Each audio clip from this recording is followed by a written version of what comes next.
Hi guys. So we are back with the Wizards of Once, Twice Magic, and I left you having with where did I leave you? I've forgotten his name. Zar. Little things, little things. Zar has escaped Gorman Crag prison, the prison that was inescapable, but he's out. So here we go. Bunny bookmark, remember? So, that is the story of the great jailbreak of Gorman Crag. For the first time in 1,000 years, not only was there a successful escape attempt, but indeed the entire prison population broke out in a single night. The sprites would tell the story for many, many centuries afterwards. It was too good a tale not to tell. All of the escapees were recaptured, of course, apart from two. A werewolf and Zar, son of Encanso, the first human being ever to escape from the detention centre of Gorman Crag, did it by merely travelling across the Sea of Skulls, through the drowned forest on the back of his snowcat, his animals, and the werewolf swimming by his side. "I am the boy of destiny," said Zar as he struggled out of the sea on the far shore, "and fate is on my side." And he vanished, wild and jubilant, into the freedom of the wild woods. But was Zar really the master of his own destiny? And did he really just escape through his cleverness and his luck? I have to tell you that the bloody barbirds and the daggerfins, the blunderbouths that would have dragged Zar and his companions to the bottom of the ocean, were eliminated by a talon between the ribs, an acid breath to the lungs, a whiff of dark magic in their ears before they could attack. The witches got rid of them. But why would the witches want Zar to escape? I told you that stories take you in unexpected directions. I cannot apologise more, but we are only at the end of chapter 2, and I have to take you back to the King Witch. He is still suspended there in that chamber that I told you about, miles away in the Witch Mountains. Deep below those mountains there were secret caverns where the witches had been hanging in great dark cocoons, sleeping out the centuries. The cocoons had been cracking for some time. A limb poked out here, a feather there, a beak, a nose, and the witches spread their dreadful wings and flew up and out of the caverns in numbers so huge they were impossible to count, and across the landscape to work their destruction. The King Witch alone was frozen and unmoving. He sent out his troops to wage his war, but he had not moved, for he was waiting, and I fear he may have been conserving his energy for a great battle that was to come. His great head, with those jaws that could unhinge to swallow a deer in one gulp, was drooping on his breast. He was hanging so high that, despite his immense size, if you walked into that chamber once built for giants, you would not know he was even there. I would not be doing my duty as a storyteller if I did not warn you that the King Witch was up there, poised like a sword about to drop, hiding in the shadows. But he was still a long, long way away from our heroes, dear reader, and although Zar may have escaped from the prison of Gorman Crag, our other hero, Wish, was still hidden behind her mother's great wall, way, way to the east in the warrior territories, and as long as she stayed there, she was absolutely, positively safe. Queen Sycorax's Iron Warrior Fort. The feathers fly on, and we have to follow. I told you these woods were dangerous. Chapter 3. Inside the punishment cupboard. 2 weeks after Zar made his spectacular escape from Gorman Crag, a young warrior princess called Wish was sitting inside a locked cupboard in the Tower of Education in Queen Sycorax's Iron Warrior Fort, when she made an important and perhaps unfortunate discovery. Iron Warrior Fort was the largest hill fort you could possibly imagine, protected by 7 great ditches cut into the hill, and the great wall Sycorax had recently rebuilt.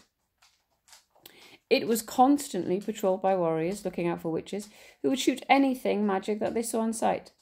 Like Zar, Wish was having imprisonment problems. That's right. I did say she was sitting inside a locked cupboard. Queen Sycorax, Wish's terrifying mother, was expecting visitors, and whenever Queen Sycorax had visitors, she got Madame Dreadlock, Wish's tutor, to lock Wish and her bodyguard in the punishment cupboard of the schoolroom until after the visitors had left. So Wish and her bodyguard had already been sitting in this locked cupboard for hours and hours and hours. Wish had been whiling away the time by reading and writing stories. Wish didn't really like small spaces, so she was keeping her spirits up by singing softly to herself as she read and wrote. No fear, that's the warriors' marching song. No fear, we sing it as we march along. No fear, 'cause the warriors' hearts are strong. Is a warrior heart a wailing? Is a warrior heart a failing? Is a warrior heart a railing? No fear. Now, Wish wasn't entirely what you might expect from a warrior princess. Warrior princesses were supposed to be like Wish's 6 older stepsisters, tall and tough and good at things like archery, shooting ogres with their arrows from a distance of 30 paces. But Wish was small and sweet-natured and determined, with an eye patch over one eye, and hair so disobediently fly away that it looked as if it was being blown about by some personal, independent wind. But worse than that, she was magic. Wish had always been a little clumsy and forgetful, but when she turned 13, her magic had come in, and the problem had got worse. Objects she touched slipped through her hands like water, or tingled with electricity when she put her fingers on them. Clothes ripping, shoes coming loose, keys missing, needles wriggling to life in her hands, rugs inexplicably moving beneath her feet, or curled up at the edges when she stepped on them. Goodness knows how she was magic, as she was a warrior, but the fact remained that her eye patch was hiding a magic eye. And it wasn't any ordinary kind of magic, it was magic that works on iron. And up until now, iron had been the only thing that magic could not work on. There was a spoon standing upright on one of Wish's shoulders. It was a perfectly ordinary dinner spoon, except that it was alive. Alive and bending this way and that and dancing to the sound of Wish's singing, along with about 30 or so little iron pins, which were also swaying and jumping and regrouping to the rhythm. The spoon had a gentle glow coming from the bowl on its head that lit up the cupboard and the iron pins and the book Wish was reading. This was a wizard's spelling book, and it was yet another enchanted object that Wish really should not have owned.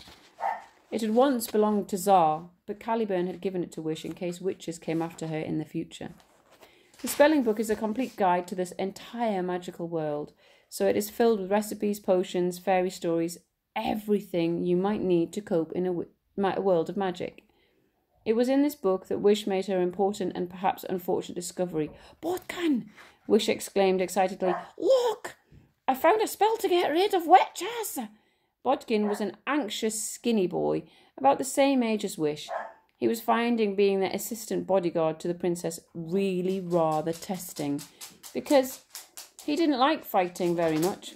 He had an unfortunate tendency to fall asleep in situations of physical danger, and trying to control the uncontrollable little princess was an impossible task, because she seemed to have absolutely no idea what rules were at all. He too was reading a book called The Rules of Warrior Bodyguarding, The Next Level. But he put the book aside, excited but a little wary, to look over Wish's shoulder. But there it was, in a section of the book entitled Write Your Own Story. On the left-hand side of the page, Wish had written down her New Year's resolutions. No, New Year's resolutions. Number 1. I will work hard at my reading and writing and arithmetic so I can be top of the class. 2. I will make a good impression on the teacher. 3. I will impress my mother so she does not think I am a disappointment. Poor Wish. And on the right-hand side of the page, Wish had written down in completely different, beautiful, curly writing the words of a spell. A spell to get rid of witches. Gather all ingredients and stir with a living spoon. Ingredients. 1. Giant's last breath from Castle Death. 2. Feathers from a witch. 3. Tears from a frozen queen.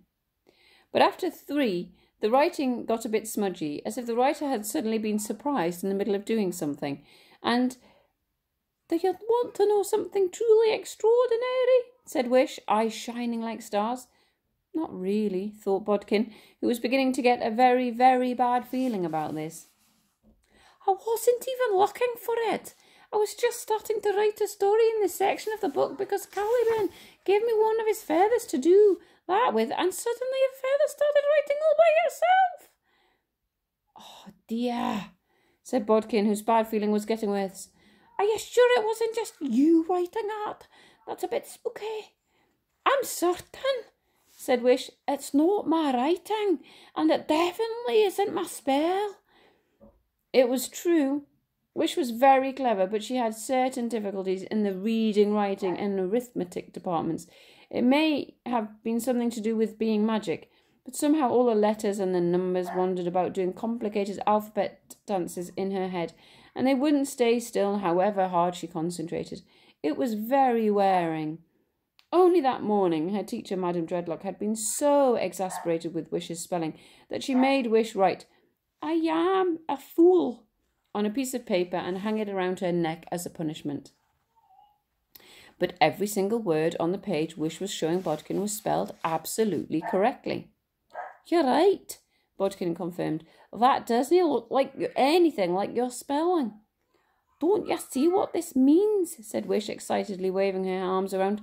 The witches have come back, but now we'll have a spell to get rid of them. We'll have to get the spell to Tsar so we can give it to his father, and then the witches can fight back against it, and then the wizards can fight back against the witches. Bodkin looked at her in horror. There were so many things wrong with this plan that he didn't know where to start. Princess, said Bodkin carefully, as if he were talking to a dangerous lunatic. I hate to mention this, but we are sitting inside a locked cupboard in a warrior fort encircled by 7 ditches, each one protected by your mother's guards, and Tsar is somewhere out there, we have no idea where, on the other side of your mother's great wall. How are we going to get out of the cupboard? How will we get over the wall? How would we find Tsar? Wish frowned, thinking for a second. Well, we could go to my mother, said Wish, and explain everything and ask for her help. Everything? Squeaked Bodkin. We can't explain everything. What about your magic and the spoon and the pins and the spelling book? Look! There was a large notice attached to the inside of the cupboard door. The notice read, The punishment cupboard would like to remind you that all magic is banned in this castle. No sprites, no spelling, no cursing, no charming, and absolutely no enchanted objects. By order of the Queen, who will most unfortunately remove your head if you disobey. Signed, Queen Sycorax. Right there, it says quite clearly, no enchanted object. It's against the rules. Bodkin was a boy who really believed in the rules. The spoon isn't really an enchanted object, argued Wish. Admittedly, he's a little lively, overexcitable perhaps, but he's only young, and you have to make allowances. He can be quite quiet if he needs to be, can't you, Spoon? The Spoon nodded, and very obligingly went rigid, falling flat on his face, on Wish's shoulder, and playing dead. Look, said Wish proudly, just like a normal dinner spoon. Normal dinner spoons don't nod. Normal dinner spoons don't pretend to be dead. It's quiet now, but mostly it's moving around all over the place, said Bodkin, moving his arms wildly up in the air in his concern. Wish thought for a moment, and then eventually she said in a very small voice, Do you think if I told my mother I was magic, she would have been terribly disappointed? Of course she's going to be disappointed, said Bodkin. So alarmed he spoke without thinking. She's already so ashamed of you, she's locking you in a punishment cupboard so that visitors can't meet you, and she doesn't even know about your magic. Too late, Bodkin realised he had said something wrong. Wish swallowed hard, and then 3 large tears fell down her cheeks. In her heart of hearts, Wish knew that she was a disappointment to her mother. She could see it in her mother's eyes when she looked at her. She wishes I was more like my stepsisters. But to hear it confirmed by another person made it even worse. Why does my mother not want me to meet people? Why doesn't Madame Dreadlock like me? Whoever had a try, it's because I'm a little bit weird, isn't it? Said Wish, desolately. Bodkin patted her on the back sympathetically. Your mother doesn't know you like I do, Princess. You're going to be a brilliant warrior one day. You have loads of wonderful warrior qualities. It's just going to take a little time. Wish wiped away the tears with the end of her sleeve, leaving big teary smudges on her cheeks. My mother is a magnificent person, said Wish fiercely, but she shouldn't be ashamed of me, and I'm going to tell her that we need to get out of here and help the wizards. But the wizards are our enemies, said Bodkin a little hysterically. They're fellow human beings, and Zot is our friend. My mother's built this great wall to keep us all as warriors safe. But what about all those poor wizards who she's left to fight the witches all on their own? Sometimes when I lie awake at night, said Wish, with big eyes, I think I can hear beyond the wall the sounds of the giants howling, as if they're being attacked by the witches. Don't you hear that, Bodkin? I was supposed to just stay here, safe behind the wall, and let that carry on. Oh, dear. Bodkin did sometimes think he heard that. You see, this is the problem with meeting your enemies. Once you have met them, it's really quite difficult to carry on hating them in the way you absolutely ought to. Zah wouldn't let his father lock him up in cupboards when visitors came, said Wish mutinously. Zah stands up to his father when he thinks he is wrong. That is what I should be doing, not sitting around in dark, horrible cupboards, too scared of my mother to stand up to her. You're right to be scared of your mother, said Bodkin, now thoroughly confused and beginning to panic. Queen Sycorax is super scary. Scarier than ghost shrieks, scarier than hellhounds, scarier than an ice warlock in a really, really bad mood. Oh, by the green gods, what are you going to do? I am going to break out of this stupid punishment cupboard and go down there and tell my mother what we need to do to find Zah, and then get his father and get the spell to them, said Wish. There is good in my mother. She is firm but fair, and she will see my point and help us. This was one of the most annoying things about Wish. She persisted in thinking the best of people, even when they quite clearly did not deserve it.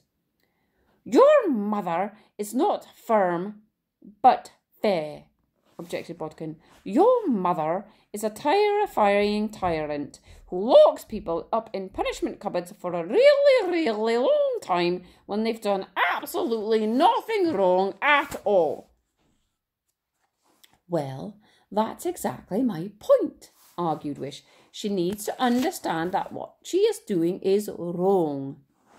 You don't tell terrifying tyrants they're wrong, gibbered Bodkin. You just do what they say, and I take it back. There's probably some excellent reason for her keeping us in this cupboard. It's quite comfortable in here, wouldn't you say? They've given us some food so we won't starve. There were indeed a couple of bowls of soup in there with them, and a bit of a leg room. I can wriggle my toes. Quite cosy, don't you think? Nice and warm for midwinter, and safe. It's very, very safe in here. Not many cobwebs, plenty of oxygen for 2 people. It's a cupboard, said Wish. We can't stay in a cupboard forever. And she's leaving us in here for longer and longer amounts of time every time. No, we're getting out. We need to stay in the cupboard, Wish, said Bodkin in a strangled, almost unidentifiable rage. But Wish knelt down and looked at the keyhole. The spelling book had a handy alphabet at the beginning, and when Wish tapped her fingers on the letters to spell out unlocking locks, the pages magically turned themselves to the spells for unlocking section in the book. Wish pushed up her eye patch just a smidgen, not too far. The magic eye was horribly powerful.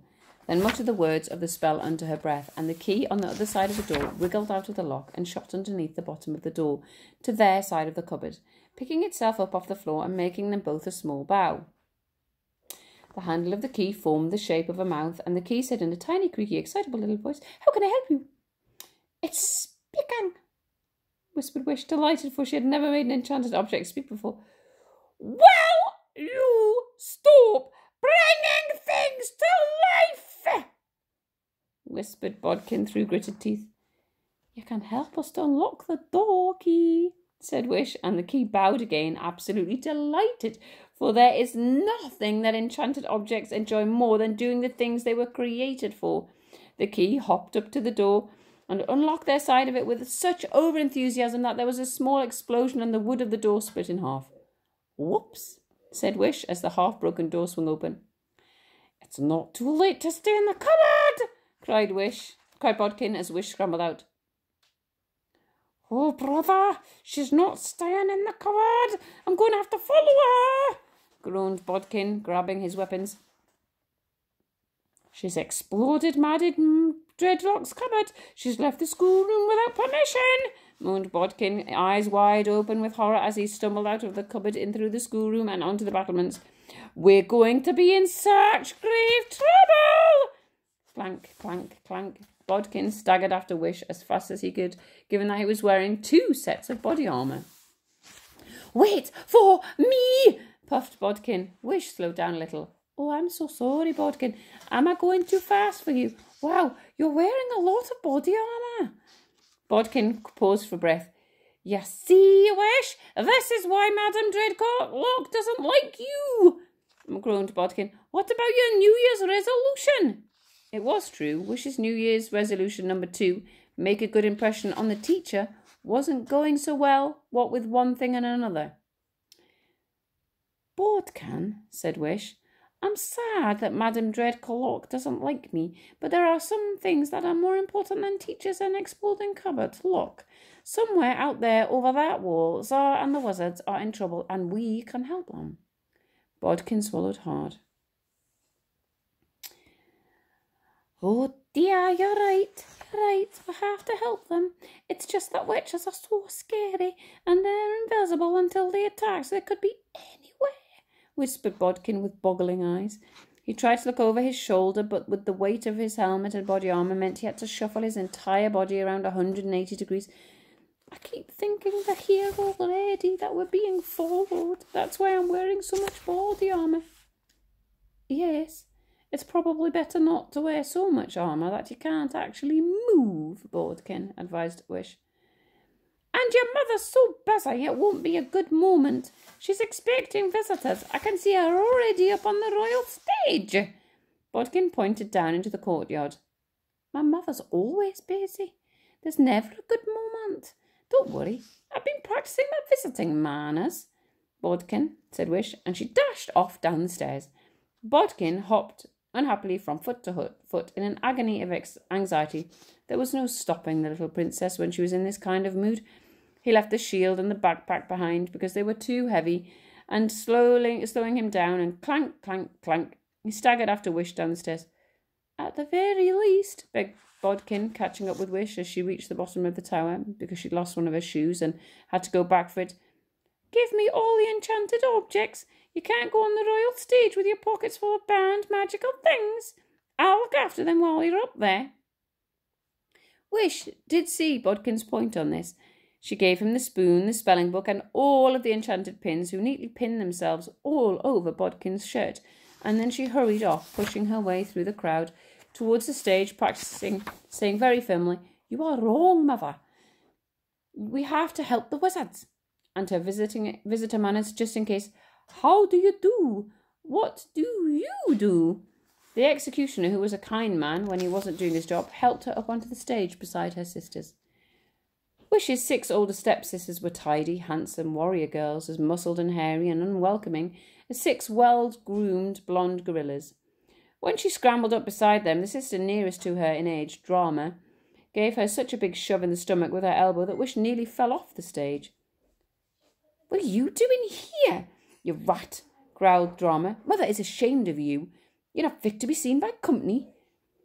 And the next oldest sister but one, Unforgiving, gave her a great stamp on Wish's toe and added with satisfaction, "Mother is going to be so angry."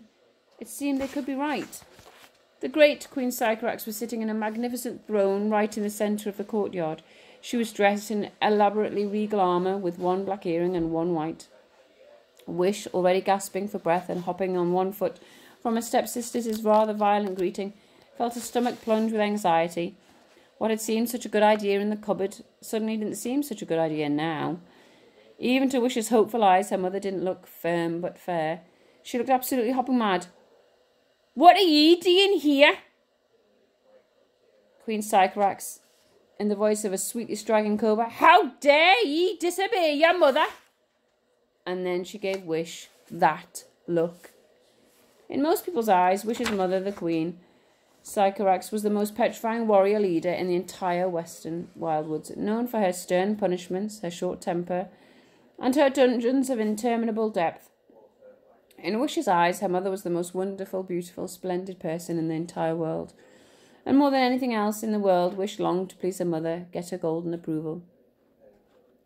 Wish had meant, remember, to tell her mother she was wrong. She meant to explain about the spell to get rid of witches, and how they needed to get to Tsar and his father, and how they shouldn't be building walls that left the wizards and the poor magic things to be attacked. But when her mother gave her that look, a look of deepest and the most furious disappointment, all the brave words Wish had been intending to say went completely out of her head. She opened her mouth and shut it again. "I'll deal with ye later," snapped Queen Sycorax through gritted teeth. It was too late for Wish to leave the stage. For Queen Sycorax's visitors had already arrived, one of them stepping towards the throne in a curiously crab-wise menacing fashion. "Be quiet and divn't draw attention to yourself," Queen Sycorax orders Wish. "Don't droop, divn't fidget, divn't move, and divn't blink." Yes, mother. I'll not cause any trouble, I promise," said Wish. Queen Sycorax's visitor was a tall, alien figure, of such alarming aspect that Wish felt a little sick, and her hair began to move and stand on the back of its neck, softly wriggling itself into a bird's nest of tangles, as if each little individual hair had a life of its own. "Who or what is that?" exclaimed Wish in a kind of fascinated horror, desperately trying to flatten down her hair in the hope that no one would notice. "Didn't ye know anything, you ignorant little ant?" demanded her stepsister Drama, trying to sound careless, even though she was extremely frightened herself. "That is a witch smeller." "We should have stayed in the cupboard," thought Bodkin, who had reached the royal stage and was peering up at the witch smeller. "We should have stayed in the cupboard." And that is the end of chapter 3. Go out and enjoy the sunshine, and I will see you tomorrow. Have a lovely day. Bye-bye.